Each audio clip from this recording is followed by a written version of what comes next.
તમારે તો બોલે બોલે કામ કરાવવા હોય. આ શું ખોટું? અમુક તો 50 રૂપિયા ખોવા જાય. મારી ખુખાર મેળવી નારિયેળ માનીશ કે 50 રૂપિયા મળી જાય. એટલે 50 મન મહેનત કરાવશો, 500 મહિના કરાવાય. આટલી મારી વેલ્યુ. આ શું ખોટું? અમુક માથું દુખ્યું હોય, મારી માથું બહુ દુખે, નારિયેળ માનું છું, નારિયેળ તો બસ માથું દુખાવામાં ગણી લેશો મને. આટલું નાનું કામ કરાવડાવશું. પણ જો સમર્પિત કરેલું હશે ને કોઈ માગણી નહીં હોય ને તો માથું ચડશે ને તમે મને પ્રાર્થના નહીં કરો તો તમારું માથું રાતે દબાઈ આલું. એ મેલડી છું.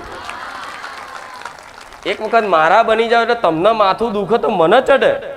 તમને પેટમાં દુખે મને મેલડીને પેટમાં દુખે. તમને ભૂખ લાગે તો મને લાગે. તો તમને ભૂખ લાગે એ મને વેદના થતી હોય બરોબર, તો હું તમારી વેદના ના સમજુ પણ મારી તો સમજુ કે નહીં કે આના લીધે તો મને ભૂખ લાગે, લાય ખવડાવી લેવા દે હેડ. આ શું ખોટું? આના લીધે તો હું દુઃખી થઉં છું. આત્મીય પ્રેમ કહેવાય, ભક્તિ કહેવાય. એક માતાનો ભક્તનો કે જો ભક્તને તકલીફ પડે તો માતા નહીં પડે. આવું બધું ભક્તોની કથાઓમાં બધું સાંભળ્યું હશે, જૂનું જોયું છે ને તમે.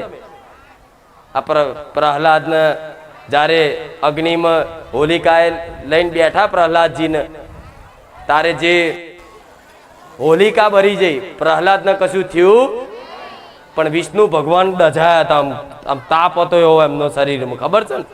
એટલે જે ભક્તને તકલીફ પડે એ ભગવાન માતાજી નહીં પડે, જેને માનતા હોય એને. એટલે માતાજી કે મારી તકલીફ હું રવા દઉં? તમે હજારો લાખો લોકો હોય અને મારા શરણે ને મારા વિશ્વાસે આયા હોય અને તમારા દુઃખ દૂર ના થાય તો મને ચિંતા થતી હોય તમારી.